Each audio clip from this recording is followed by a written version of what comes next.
Hey, rich friends, it's Dr. T Mac here, and thanks for watching the T Mac Inspired Show. On today's episode, I have an awesome guest who flew in to spend some time with your girl. Listen, you do not want to miss this episode. Stay tuned.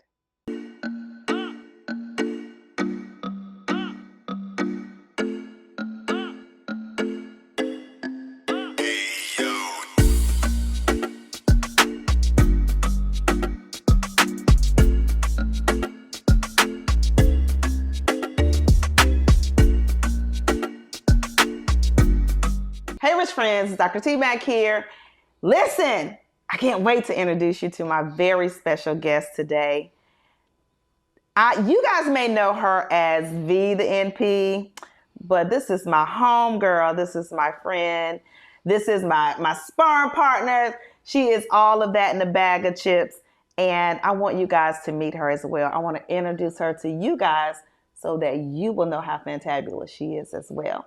So welcome, I said Dr. V. I must be speaking something. Well, actually, I just don't use it. So, yeah. Okay, then. But people know you as Vee The NP. They do, yes. Where did that come from? I actually was given that name by a person who was doing my branding back in 2018. And I hated it. Why? But it stuck, though. Vee The NP, I like it. Yeah, I thought it was kind of, I thought it was a little amateur. I did. I thought it was a little amateur. Mind you, I've been an entrepreneur for 20 years. Let's talk about that. Ooh, Jesus. You want to start at where I didn't have any money, had money, didn't have any money, and all then all the things. So all the things. Yeah, I started out as an RN and got tired of working, of course, at the hospital, like everybody else, and knew that there was more.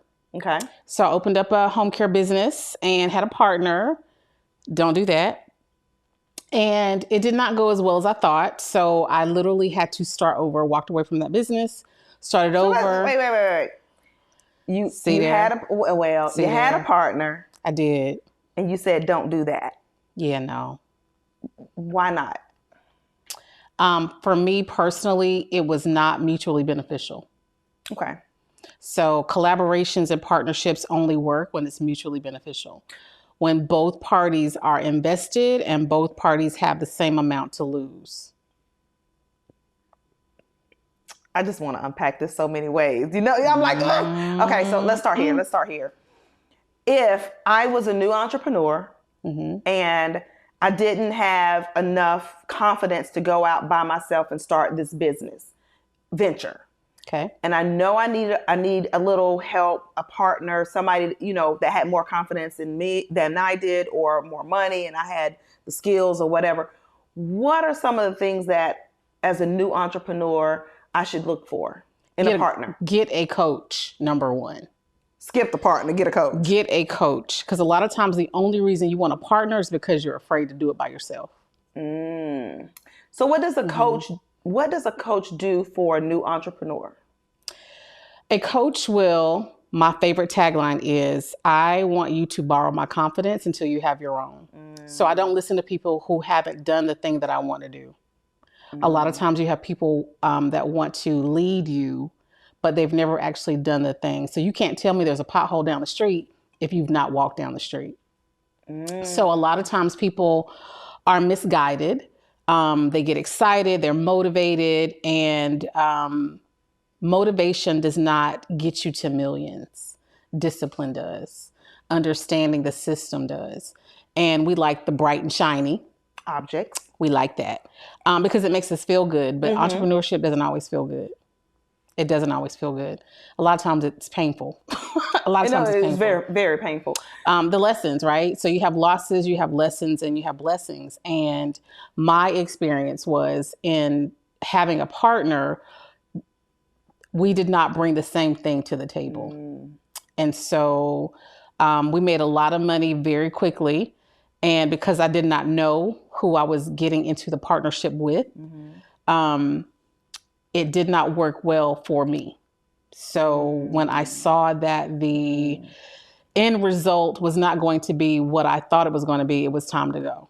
It was time to go. That and the fact that she stole $40,000 from me. But I didn't have any recourse, though. I didn't have any recourse, though, right? Because I didn't know. I didn't know that I needed an attorney. I didn't know that I needed to have a partnership agreement, right? So if both names are on the checking account and you go pull all the money out, I have no recourse because your name's on the account. True. So you have to make sure that you are diligent enough, you do your due diligence, and you understand what you're getting into. A lot of times we don't. It's a great idea. We're excited. We're ready to make some money, but we don't think about what happens when Mad Day comes. The legalities behind the thing that we want to do. Yep.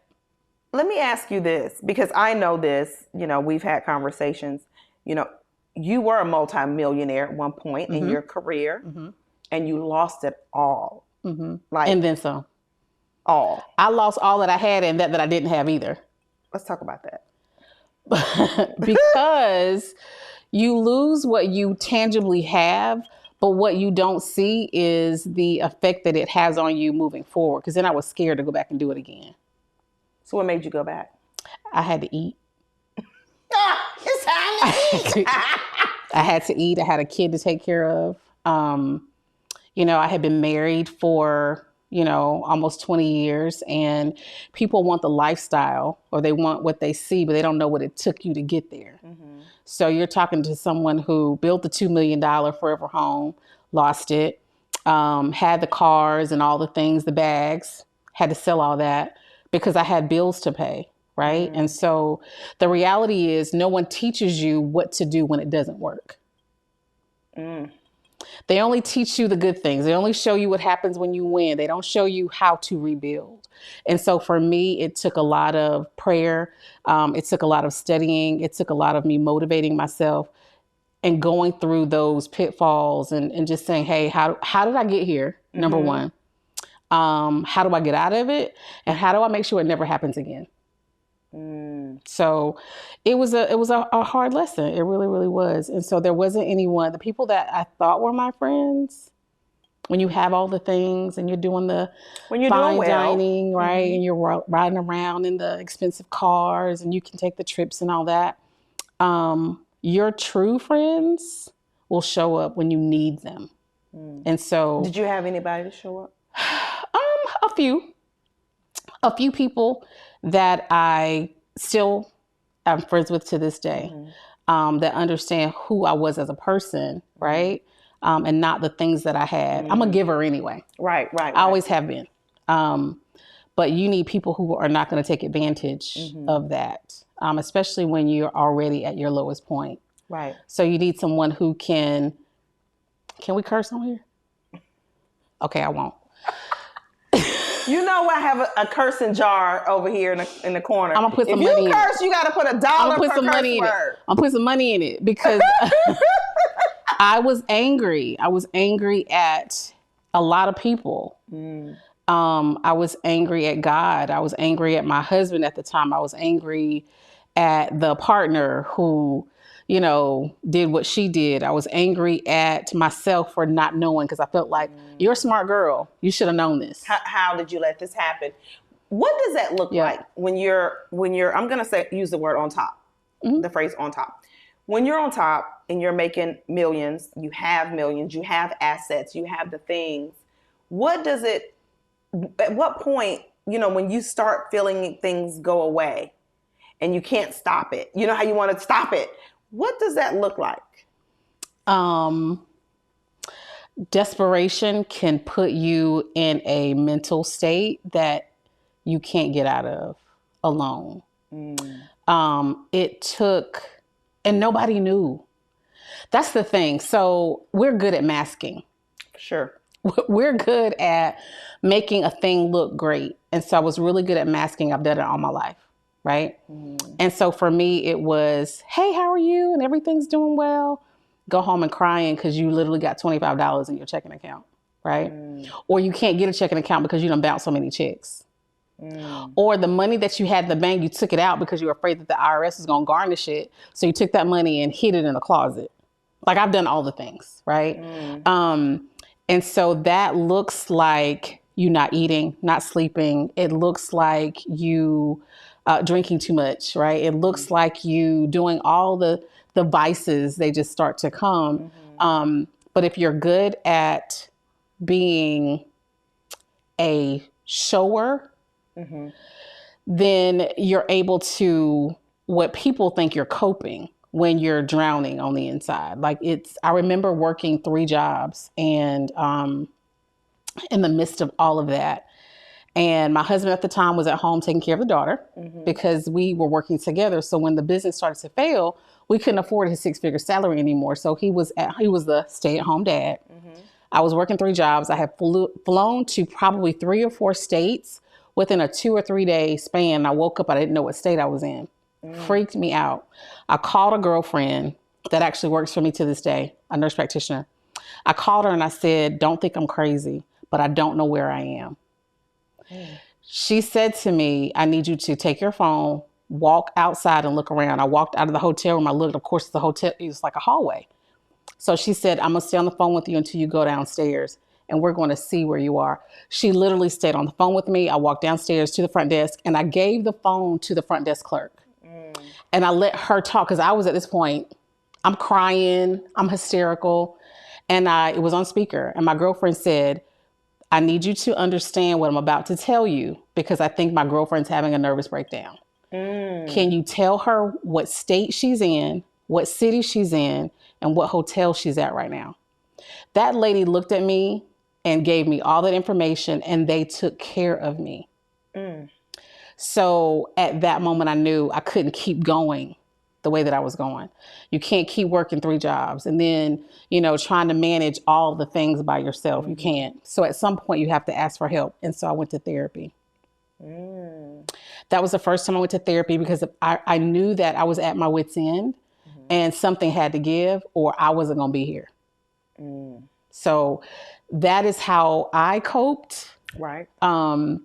That is an extreme case of the level of exhaustion and stress. That was coming down. Coming off of, I have all the things that I want. Because you're trying to save it. You're trying to save the $2 million house. You're trying to save the BMWs, the Lexuses, the Mercedes. You're trying to save the image. You're trying to save, my daughter was in private school. At that point, I think tuition might have been $3,000 a month. My mortgage was, I don't know, 6 or 7. I can't remember. So before you even eat, you're already at 10 grand. Right. So I'm working, trying to maintain all of those things. But when you're making that level of money, you can't work enough for that, if that makes sense. Yeah, it makes right? a lot of sense. There are only 24 hours in a day, right? So you can't work enough to make $9,000 as an RN. What they do? Who paying you? What hospital this is pre-COVID. paying you that? This is pre-COVID, y'all. Right. No COVID pay. But even post-COVID, it don't last. No, it doesn't last. It doesn't last. So when you lost everything, you had your nervous breakdown, you went through therapy. You're still in therapy. You found, what did you find? That's like paying my light bill. It's in my budget. It's in my budget. What did you find though? It's in your budget, so it has to work. It has to be important if it's in the budget. What did you find while you were in therapy at that time? Me. Who was Veronica? I lost me in there. So me was the wife, the mom, the entrepreneur, right? The boss. And so what I lost was the reason that I was doing it. It couldn't be, everybody was like, you got to find your why. Your why is your kid. Them jokers going to grow up and leave you. My why is my spouse. I'm divorced. Say less. Yeah. So if you don't understand why you are doing what it is you're doing, you're doing it for nothing. Because at the end of the day, you have to ultimately find what happy is for you. What's that for you? Happy for me is doing like we did earlier. I love water. It's peace for me, right?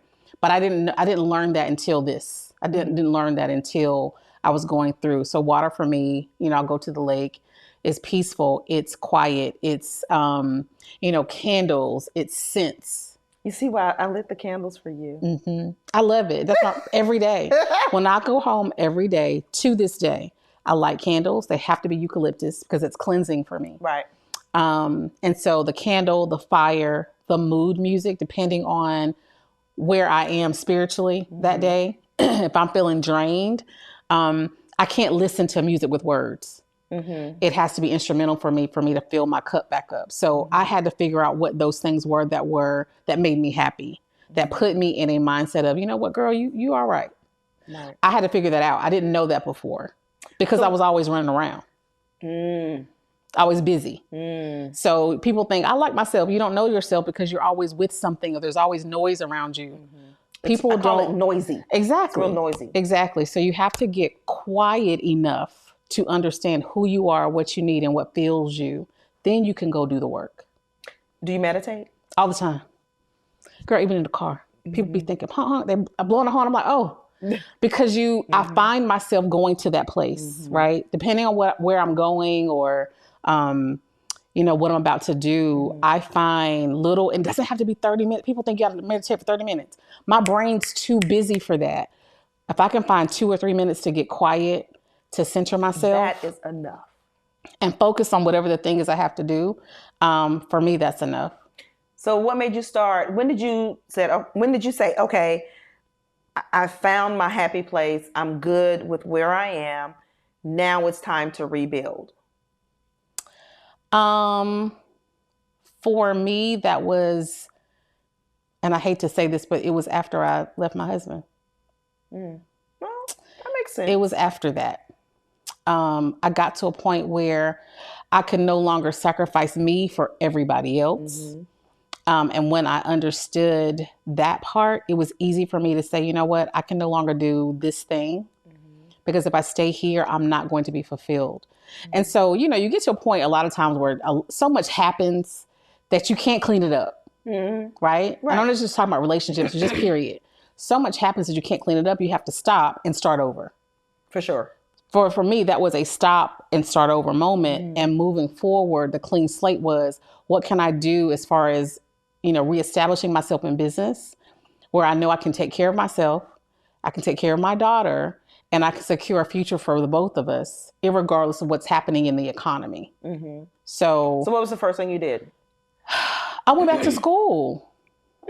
I went back to school because initially my first, multi-millions, I was a registered nurse. I wasn't an NP. So I went back to school, became a nurse practitioner, and then started a house calls practice based on my reputation in the city that I was living in. Because I had worked with so many people that knew me. They knew my, my work ethic. They knew that I'm not going to do anything crazy. So I literally, and I talk about it all the time, relationships are so important. They're so important. So that's how I advertised. It was word of mouth because I couldn't afford a huge marketing budget. So grassroots marketing. I literally knocked on doors, started talking to people that I knew. What service did you offer? House calls. So I was doing primary care. Okay. All my visits were $65. Really? All my visits were $65. So it was a minute clinic model. Okay. And so, very acute type of ailments that you could, get in and get out. So $65. I called on some of the relationships that I had in some of the more affluent areas. And so when my divorce was final, I was able to go buy this Maserati. That was my gift to myself, right? People are like, oh my God, you got $100,000 car. I did. And so I started doing my house calls in that Maserati. And so they hashtagged it. Somebody called the news and was like, there's this nurse practitioner in town and does a wonderful job.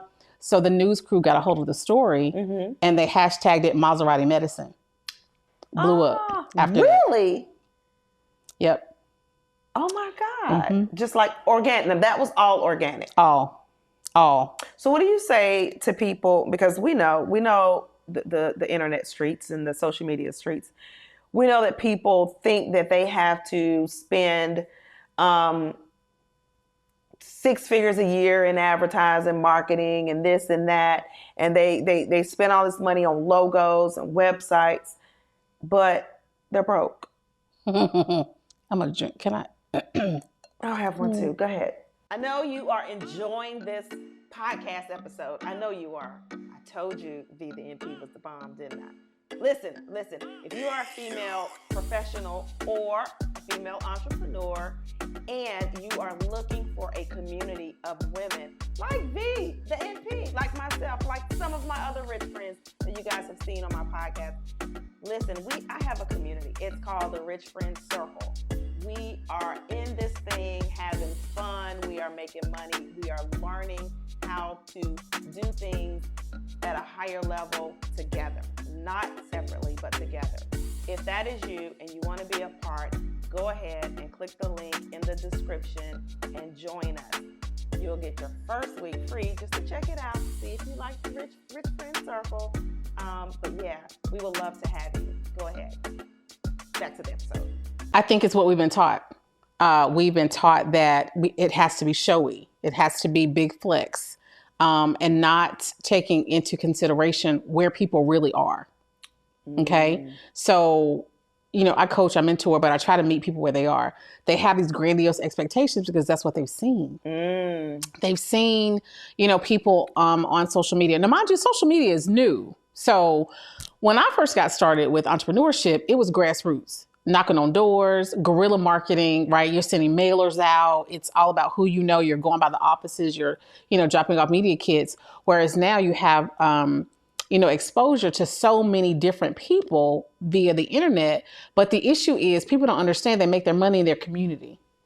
So if you don't have any relationships where you are, I may not necessarily have a patient come from Washington State to North Carolina for me to treat them, but you have access to them via the internet. And so you want to make sure that whatever the service that you're offering or product that you're selling, you start with grassroots marketing because you have to make sure the relationship is there. Because if ever this goes away, we don't own any of the social media platforms. We don't own Facebook.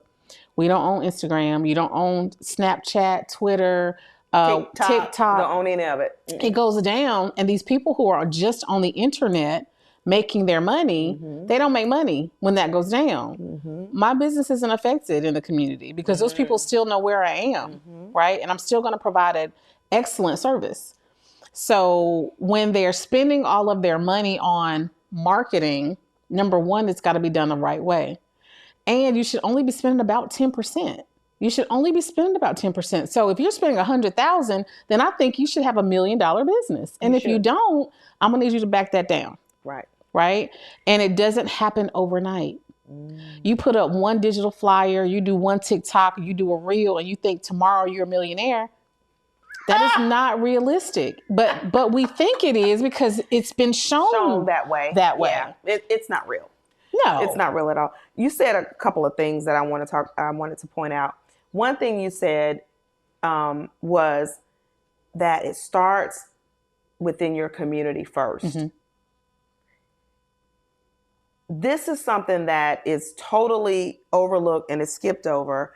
People want to reach people outside of their community. They don't know you. Right. If they don't know you, they don't like you, they don't trust you, they can't do business with you. Right. There's a thin line when you say community versus friends and family. Let's talk about that because we know friends and family is not your ideal client. Right. And even if they are, 9 times out of 10, they're going to give somebody else the money and not you. For sure. To do whatever the thing is. For sure. But I think a lot of it is understanding that you have to have a combined marketing strategy. There should be some online, but there should be offline community-based marketing as well. But you're not taught that because the number one, you got to do some work. People don't want to work. They don't want to put in the time that it takes to build relationships, right? And so I always tell people, you don't really like me because you don't know me. You like what I can do for you. You like the fact that I'm solving a problem for you, which is fine, right? Sure. And I understand that the psychology of people does not change. I don't care if you are a $100 million, $1 trillion, entrepreneur, or you're just getting started. The psychology of why you're buying doesn't change. The psychology of the fact that you want great customer service doesn't change. You need a great experience that doesn't change. And so we get confused when we're looking at people who are telling you, hey, do A, B, and C, and you're going to be rich tomorrow. That's a lie. That is a lie. From the pit of and hell. if you're not rich tomorrow, you think there's something wrong with you, and there's not. There's not. Everybody's learning curve is different. But you have to make sure that you become an expert at the thing that you say you're an expert at. And that's just business integrity that a lot of people lack. Yes. This is one thing I've learned, by us being friends, from us being friends, when just watching you and your business acumen. The one thing that I've learned is that no matter what business you're in, I don't look at it as a business because your model stays the same. Oh, absolutely. You just broke it down. Like, Absolutely. Your model stays the same. I said it today when we were riding in the car. I was like, I didn't know you had a staffing company. You know what I mean? Your model is the same. You have great communication skills. You give people a great experience. You're not out here, buy my this, buy my that, buy my this. You say the same thing. It's basic. You got to treat people right. You got to do this. When I hear you teaching other people, you're saying this, it works for any business. Absolutely. And that's why I didn't know. I was like, I didn't know you had this business. I didn't know you had that, because you stay the course. But people don't, though. People don't. Because listen, people are impatient, number one. We're the microwave society. We want it right now. But what you're seeing now is the culmination of me doing this for 20 plus years. That's what people don't understand. So before there was a Instagram, Vee The NP, Veronica did the same thing before anybody was able to see it. I just did it on a smaller scale in my community. Right? And I say smaller scale as in visual, but monetarily, the numbers have always been there. I was always making the money until I didn't. But then you did. But then you did, right? But then I did. It's like, okay. So if somebody is trying to start a business and they don't understand the steps that you have to go through, right? The startup, the growth phase, the phase where you scale your business, the phase where you there's a honeymoon phase there too. Yeah, where everything is great and then it's not. Until it's But they not. don't understand like how you can grow by subtraction. What I mean by that is people think, oh, I'm just going to keep adding staff. Well, sometimes when you take away staff, I have fired everybody in businesses and have had explosive growth. Because the number of people that you have working for you does not always dictate the amount of money that you're going to make. Come on. What about all these? My team, I got a team. You're broke. You might need to let this team go. And I did it. I wasn't broke though, but I did it. I had a team and I was paying my team a lot of money, but they didn't see my vision. Right. And I couldn't grow my business the way I wanted to grow it because they didn't see my vision. I got rid of the team. And I literally had to hit the reset button. And then guess what? I built a team, right here in the house. Explosive numbers. The amount of, and this is what people don't understand. Once you tell the truth, however ugly it is, once you get to that point and you don't care what people think and you genuinely want to have a great, successful business, you want it to be solid, you have systems in place, it will grow. It will absolutely grow. You don't have to have all the things, right? Or the people. You need the right people. You need the right people. You need the right systems. Exactly. And if you got the right systems and the right people, that's when you're really a CEO. No, they not. That ain't what the internet say. The internet as soon as you open a business, you the CEO, baby. And I be like, the CEO of what? Of what? No, don't nobody know you. What? What you doing? Chief Executive Officer of what? I'm trying to tell you. I'm like, what are you doing? So I get it. I've been in business since 1996. You 20? Yeah, we the same. That's 26 years. Yeah. Oh yeah. So, but I was a hairstylist. And I was standing behind a chair. Well, I didn't know anything about business, right? I just knew standing behind the chair, I'm making people happy, feel good, the experience, Right. customer service, everything Right. you just said, Mm-hmm. right? I had all of that. Started in the community, started small, name got big. By the time I retired from doing hair, if you missed your appointment, which nobody did, but if you did, you had to wait because I was already booked out a month or two in advance. I had no openings. Mm-hmm. You know how many people ran that business for me? How many? Two. Two. Me and my assistant. Mm-hmm. Mm-hmm. I didn't have a team. I advertised twice in 23 years. I advertised twice. I paid for advertising twice. See? And that's how important, and whoever's listening, watching, listen to this. Listen, Linda. I don't care how much money you dump in advertising. If you are not providing quality customer service, that money is going down the drain. Because once you get the people, you got to learn how to treat the people or know how to treat the people. You can have money, a lot of money in marketing, but if you don't have the basics, you got to treat people the way you want to be treated. You got to give them that experience. Listen, I was not the best hairstylist. I know that. But what I did was I provided things that the other hairstylists didn't. Mm-hmm. When they walked in, I didn't have a sitting area, a waiting area. They walked in, they sat in a chair and started getting their hair done. Mm-hmm. How many times have you gone to a salon or said, I'm not going back because I had to wait 4 hours before she touched my head? Let me tell you what I don't do. Okay. Is wait. Period. Period. So guess what? I was known for that. Mm-hmm. I was known, you get in, you get out. Mm-hmm. Not only that, but I was known for being timely. Mm. She doesn't waste my time. Right. Right. She knows, she listens to me. I tell her what I want. She gives me what I want. And she doesn't waste my time. Right. I wasn't the best. Right. But I had the best customer service. Right. What I was good at, I was great at. Absolutely. That's what matters. Absolutely. I have a tagline that I say in my coaching sessions. I always say, be great at what you're good at. That's it. That's it. You just got to learn to close the sale. People don't think they're salesmen. Or I don't do sales. Yes, you do. Every day. I used to tell my husband that. I ain't no salesman. I don't sell. He says everybody is a salesman. Mm-hmm. Everybody. Yep. If you wake up and brush your teeth, you're a salesman because you're selling people to say, I don't have stinky breath. Mm-hmm. Absolutely.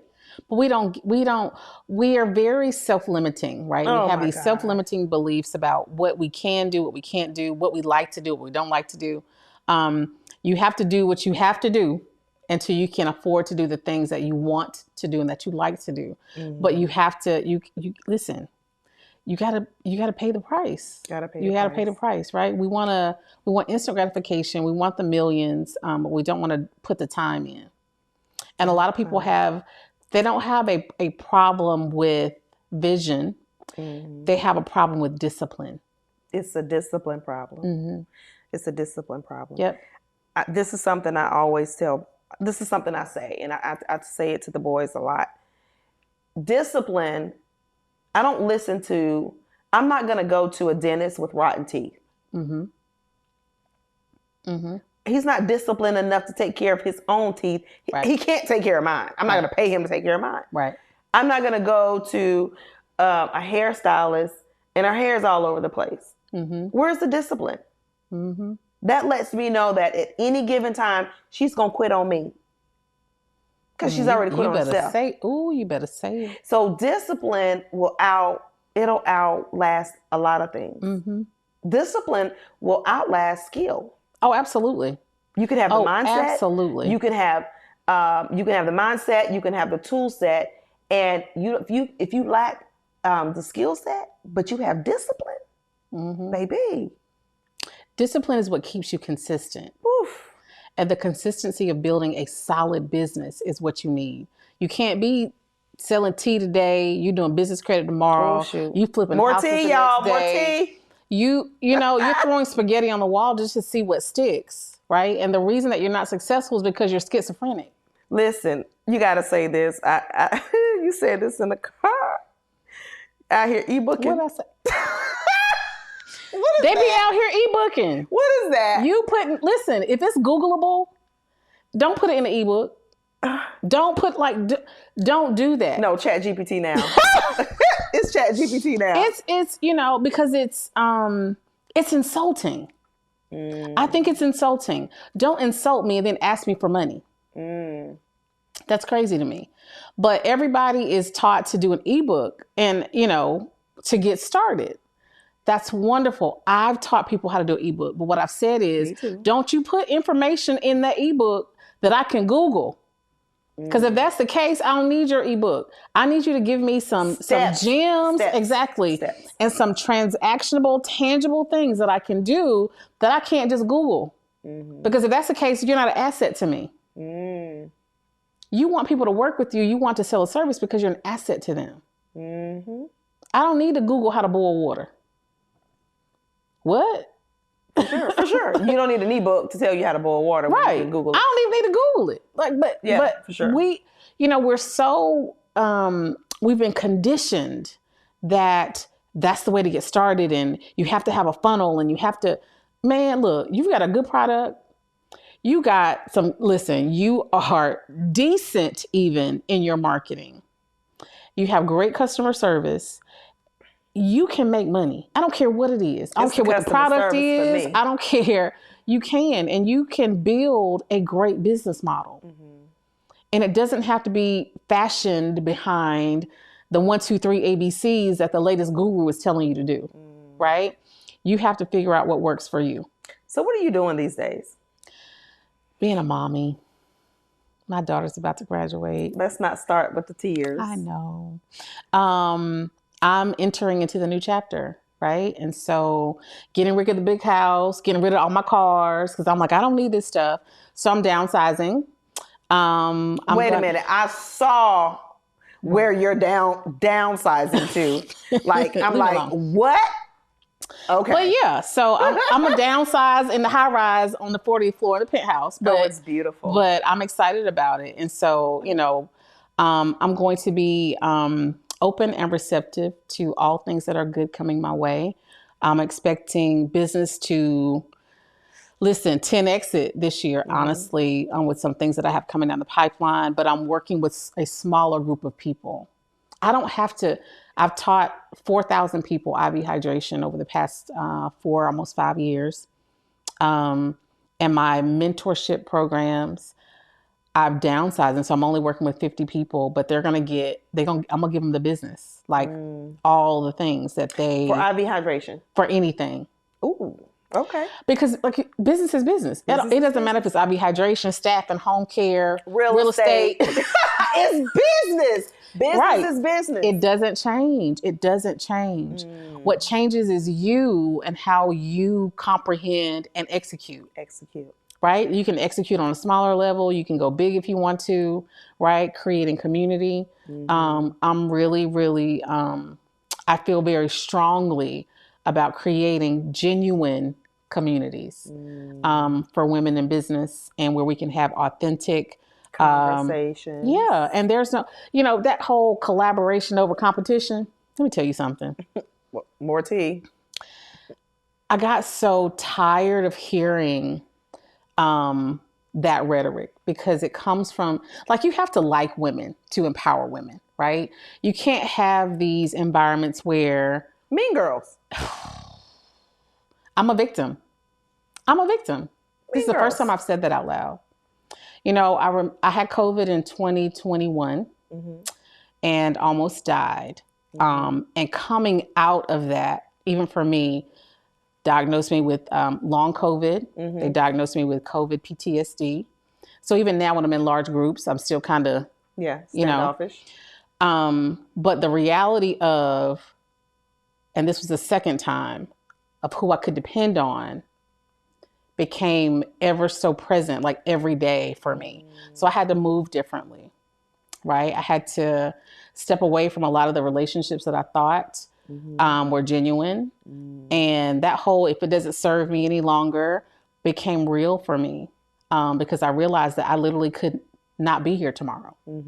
You know, breathing is a gift. I don't take that lightly. So I don't waste time with people anymore that are using me. I don't waste time with people who only talk to me when it's beneficial to them and not beneficial to me. That's why I said partnerships has to be mutually beneficial. If I'm not getting something, then what we doing? So I think that understanding who you are, what you bring to the relationship, and what your expectations are, that's a real thing. And so my expectations are now requirements. I require my friends to return a phone call when I reach out. I don't want to feel like I'm bothering you, right? You called, I'm like, yep, I'm here. I get on a plane, I fly here because I respect you and I respect our relationship. So if I can't get that, you're not going to see Vee The NP at no events. You're not, I'm home. No, I don't have to be everywhere. And the people who love me know that I love them and I'm going to be there for them. That's not going to change. For sure. Yeah. And that's a hard lesson to learn in business because you think you got to be everywhere and be seen all the time. You don't. And I'm still making millions. Touche. Yes.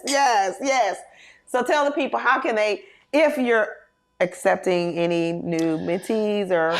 So I, again, working with a smaller group of people in 2023. Okay. And so I said I was going to cap it off at 50. I have 2 programs. One is the 6 figures in 6 months, where I literally take you through marketing strategies to help you make the money. It's not all the mindset transformation. It's literally marketing strategy. This is what you need to do. We're going to get to the money. That's a numbers driven group. Okay. Right. The other program that I do is Propel to Millions. That's more of a mastermind where we not only get to the money, but we do a lot of transformational work. Okay. So that is a 10-month program. Okay. But you got to apply to both. Okay. You're no longer able to click the link and pay the money and then you go into the group. Ooh. I don't need your money, right? And I want quality people who are ready to work. Right. Because I can't drag you to success. I have a mentor that says, if I have to drag you in, I have to drag you around. And I can't do that. Ooh, that's true. People are heavy. What? People are heavy. Yeah. And I mean that in every sense of the word. People are heavy because people are hurting. People are hurting. Oh God, we got to stop because, we got to do this, part 2. You have to come back. Oh, you got to come back. You got to come back because we need to talk about this. Yeah. The post-COVID, the effects of post-COVID, the effects of COVID. This post-COVID syndrome is what I call it in business. And I've seen a lot of people who made a lot of money when everybody had PPP checks. And they broke now. And they're broke. Those people who paid for mentorships and all the things, they're broke. And then the coaches didn't get the transformation because it just wasn't there.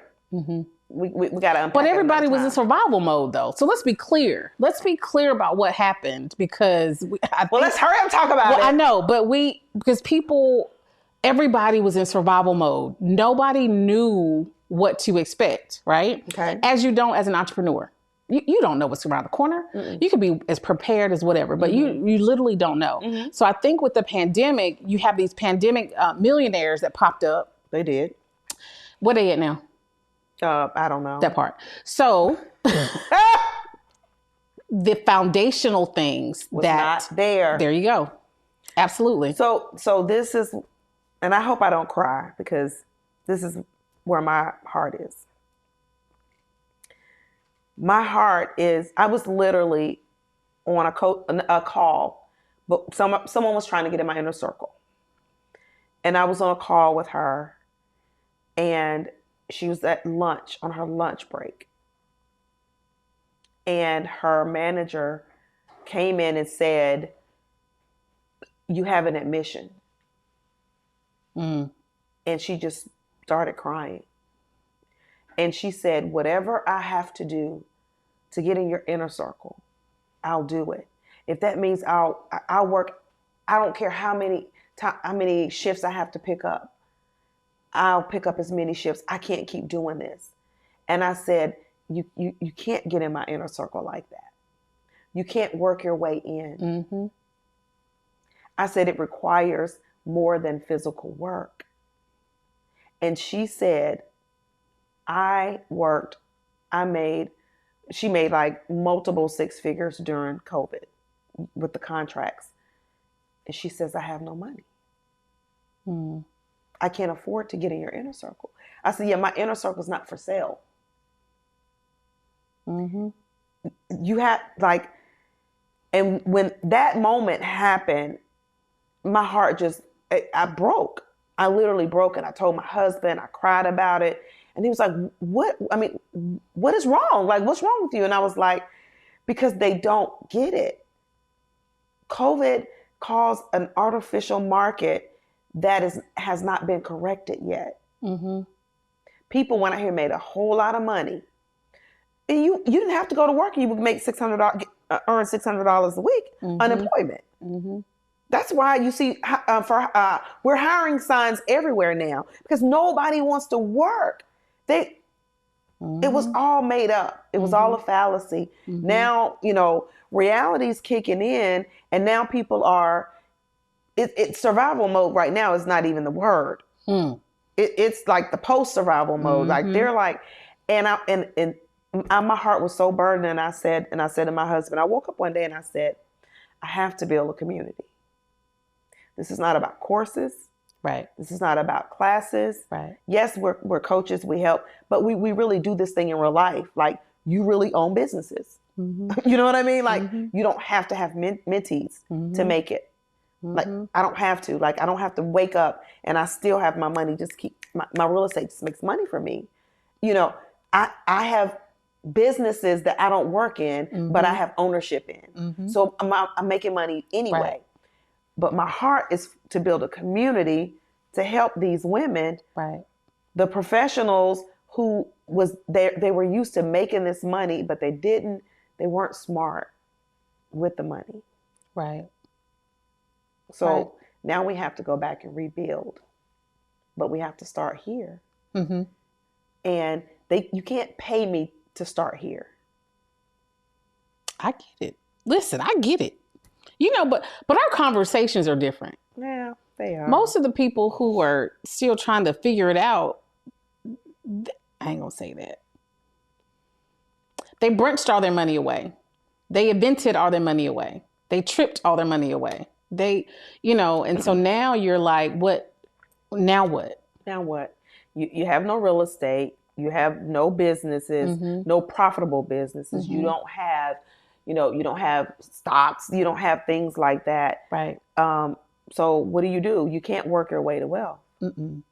No. And that is the lie. Yeah. That has been the lie for a long time. So, oh my God, this has been so good. So good. So good. You got to come back. Listen, because we are entrepreneurs, I can get on a plane on a Wednesday afternoon and fly to Tampa to have dinner and conversation with my girlfriend on a Wednesday, yes. So yeah, let's just, yeah. But when we picked you up for the airport, my son was like, she doesn't have a bag. I'm like, she's a turn and burn. Like, she sits in and out. She can do that. Yeah. If I wasn't moving, I would stay longer. Yeah. But I'm coming up there. Yeah, come on. I'm coming up there. So yeah, we can do a podcast. Absolutely. So yeah, with my floor to ceiling window view from the 40th floor. I'm excited about this new phase. I want to say thank you though for having me. I really do. I think these conversations are necessary. Oh, they are. They are. For sure. People. I didn't even want my show. I'm trying to stop saying podcast. I didn't even want my show to be about, like the cookie cutter shows.